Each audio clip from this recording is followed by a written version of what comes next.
2024 లేదా 25లో డిగ్రీ లేదా బీటెక్ చదివారా? సాఫ్ట్‌వేర్ జాబ్ కోసం ఎదురు చూస్తున్నారా? అయితే కోడ్ జ్ఞాన్ 100 డేస్ కోర్సులో చేరండి. జాబ్ సాధించండి. నమస్తే, వెల్కమ్ టు సుమన్ టీవీ. నేను హరిత. విడాకులు తీసుకోవాలంటే భార్య అనుమతి తప్పనిసరా? దీని గురించి ఇప్పుడు మనం మాట్లాడబోతున్నాం. నాతో పాటు స్టూడియోలో ఉన్నారు ప్రముఖ ఫ్యామిలీ అడ్వకేట్ ఆజాద్. ఆజాద్ గారు నమస్తే అండి. నమస్తే అండి. జనరల్‌గా భార్యాభర్తలు విడాకులు తీసుకోవాలనుకుంటే ఇద్దరు అంగీకారం ఉండాలి కదా? అక్కర్లేదండి. ఎందుకు? మామూలుగా భార్యాభర్తలు గదా అంగీకరించుకొని అంటే ఇద్దరు అనుమతి. పరస్పర అంగీకారం. పరస్పర అంగీకారంలో అయితే భార్య అనుమతి కావాలి. ఎప్పుడు ఏ సందర్భంలో భార్య అనుమతి కావాలి? విడిపోవాలి అనుకున్నప్పుడు, భార్య భర్త మధ్య అనుకూలంగా వాతావరణం లేనప్పుడు, అప్పుడు భార్యాభర్తలిద్దరూ చర్చించుకొని కంపల్సరీ వద్దు మాకొద్దు అని చెప్పి ఒక ప్రేమపూర్వకంగా, స్నేహపూర్వకంగా విడిపోయేటప్పుడు, అప్పుడు భార్య, భర్త అనుమతి అనేది ఇద్దరిది అవసరం.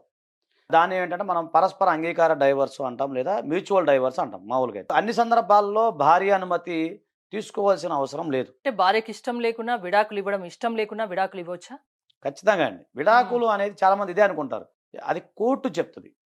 చాలామందికి ఉన్న అపోహ ఏంటంటే, భార్యాభర్తల మధ్య మనస్పర్ధలు రాని, లేకపోతే ఏదైనా క్రుయాలిటీ కొన్ని గ్రౌండ్స్ ఉంటాయండి. వ్యభిచార గ్రౌండ్స్ కానీ, తర్వాత ఇవి అన్‌క్యూరబుల్ డిసీజెస్ అని అట్లా చాలా ఉన్నాయిలెండి అవి. అంతకుముందు మనం చాలా చేసాం వీడియోలు.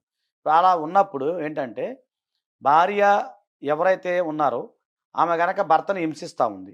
లేదా భర్తను సరిగ్గా చూసుకోవట్లేదు. లేదు భర్త భార్యని హింసిస్తా ఉన్నాడు. కొడతన్నాడు, తిడతన్నాడు, చూసుకోవట్లేదు. అది క్రుయాలిటీ కింద వస్తది. లేదు భార్య గనక అక్రమ సంబంధం పెట్టుకుంది వేరే వాళ్ళతో. లేదా భర్త అక్రమ సంబంధం పెట్టుకున్నారు. లేదు భార్య గాని, భర్త గాని వాళ్ళిద్దరిలో ఏదో ఒకటి అన్‌క్యూరబుల్ డిసీజెస్ ఉన్నాయి. అలాగే 7 ఇయర్స్ కనపడకుండా వెళ్ళిపోవటం జరుగుతుంది. ఇదే కాకుండా వేరే హిందూ మతం నుంచి అన్య మతానికి మారారు. ఇలాంటియన్నీ కూడా ఏంటంటే కొన్ని రీజన్స్ ఉంటాయి. కొన్ని గ్రౌండ్స్ ఉంటాయి. లేదా భర్త గనక కొన్ని సందర్భాల్లో శిక్ష పడింది. రేప్ కేసు లాంటి శిక్ష పడింది. అలాంటి సందర్భాల్లో ఇలా కొన్ని సందర్భాలుంటాయి. ఆ సందర్భంలో ఈ భర్త నాకొద్దు అని చెప్పి భార్య కోర్టుకి వెళ్ళొచ్చు. లేదు ఈ భార్య నాకొద్దు అని చెప్పేసి భర్త కోర్టుకి వెళ్ళాలి.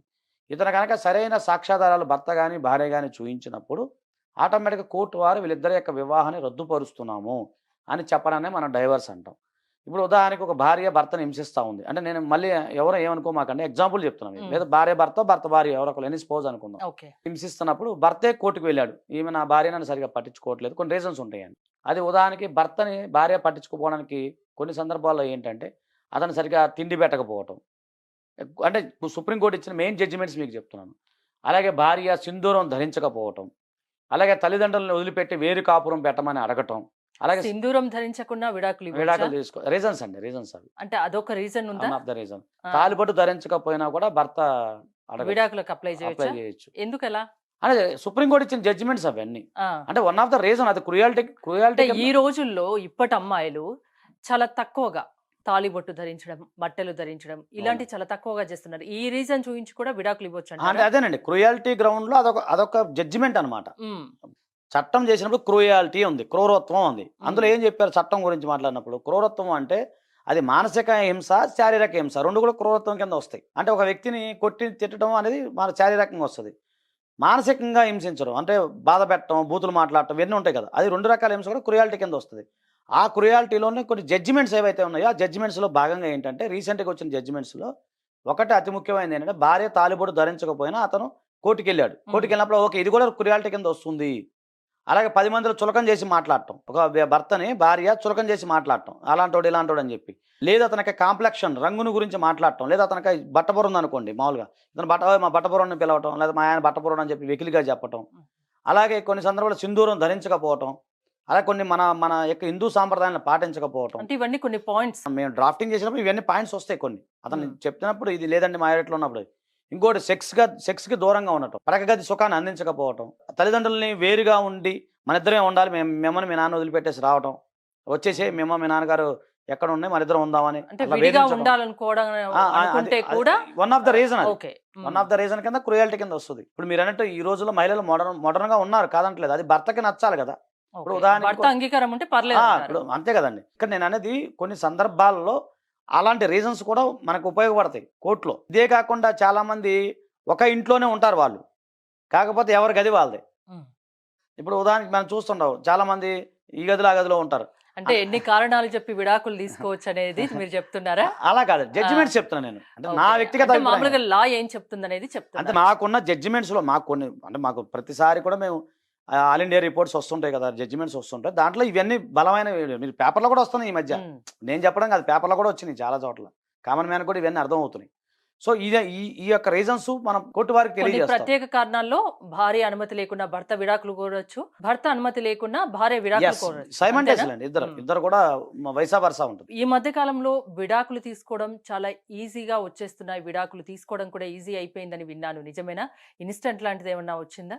ఇన్స్టెంట్ అంటే ఏం లేదండి, ఉమ్. మనం ఇన్స్టెంట్ మ్యాగీ లాగా అట్లా ఏం లేదు. అంటే కాక- 6 నెలల్లో అలా తీసుకో అలా లేదండి. ఆ. ఇప్పుడు చాలా మంది మనం ఏదో పేపర్లో వచ్చింది లేని అంతా, చాలా మంది చూసేసి సార్ మా క్లయింట్లు కూడా వచ్చేసారు, సార్ 6 నెలలు ఆగాల్సిన అవసరం లేదు, మాకు ఇన్స్టెంట్గా ఇచ్చేయచ్చు కదండి, అది 2 రోజులు 3 రోజులు అయిపోతాయంట డైవర్స్ అని చెప్పి చెప్తున్నారు. అది ఏమైందంటే మన చట్టంలో కూడా ఎప్పుడు కూడా ఒక భార్య భర్తని విడిపోమ్మని మన చట్టం చెప్పదు. ఈవెన్ నేను కూడా చెప్పను. ఎవరన్నా మా దగ్గరికి వచ్చినప్పుడు బాబు కలిసి ఉండండి, మనస్పర్ధలు లేకుండా ఉండండి, ఏదన్నా చిన్న చిన్న సర్దుకొని పోండి అని మేమైనా చెప్పాలి, అది మా ధర్మం. సో చెప్తాం. అప్పుడు కూడా వాళ్ళు వినలేని స్థితిలో ఉన్నప్పుడు అప్పుడు మీరు మీరు మీరు రూల్ ప్రకారం మీరు వెళ్ళిపోండి అని చెప్తాం. ఇప్పుడు ఉదాహరణకు ఇద్దరు మ్యూచువల్ అండర్స్టాండింగ్ వేసుకున్నారు అనుకోండి, దాన్ని కూలింగ్ పీరియడ్ అంటారు. 6 నెలల వరకు కూలింగ్ పీరియడ్ ఉంటుంది. అయితే ఏమవుతుందంటే అక్కడ జడ్జి యొక్క discretion power of the judge, అంటే జడ్జి యొక్క విచక్షణ అధికారాన్ని బట్టి ఉంటుంది. అంటే వీళ్ళిద్దరూ 6 నెలలు ఆగాల్సిన అవసరం లేదు, వీళ్ళిద్దరికి 6 నెలలు మనం టైం ఇవ్వాల్సిన అవసరం లేదని జడ్జి గారు భావించినప్పుడు, ఆ యొక్క సరైన రీజన్స్ మనం చూపించగలిగినప్పుడు అప్పుడు వాళ్ళకి ఒక నెల 2 నెలల్లో మ్యాక్సిమం అలా వచ్చే అవకాశాలు ఉంటాయి. అంటే కారణం కరెక్ట్ గా ఉంటే Yes. తొందరగానే వస్తుంది. అవునండి. కొన్ని సందర్భాలు ఏమైతే ఇద్దరు మ్యూచువల్గా వేసుకున్నారు, సో అతను విదేశాలకు వెళ్ళిపోవాలి, అంటే ఉదాహరణకి విదేశాలకు అతను జాబ్ టైం లేదు. ఆ సందర్భంలో జడ్జి గారిని మనం రిక్వెస్ట్ చేసుకోవాలి, దానికి పిటిషన్ వేరు ఉంటుంది. వేసుకున్న తర్వాత జడ్జి గారు రిక్వెస్ట్ చేస్తే ఓకే ఇది సరైన రీజను, గుర్తుపెట్టుకోండి ఇది సరైన రీజన్ అని కాబట్టి కోర్టు ఇవ్వచ్చు. భావిస్తే విడాకులు భావిస్తే ఇవ్వచ్చు. ఏమంటే తొందరగా వచ్చి ఇన్స్టెంట్గా మీరు అనుకున్న తొందరగా వచ్చే అవకాశం ఉంటుంది. కానీ మామూలుగా అయితే కోర్టు డిస్క్రియేషన్ పవర్, అది మ్యాక్సిమం 6 నెలలే ఇస్తున్నారు టైం. అంటే కొన్ని ప్రత్యేకమైన సందర్భాల్లో కొన్ని ప్రత్యేకమైన కారణాలతో భార్య అనుమతి లేకున్నా భర్త, భర్త అనుమతి లేకున్నా భార్య విడాకులు కోరచ్చు. అంతేనా? థ్యాంక్ యూ ఆజాద్ గారు. Thank you.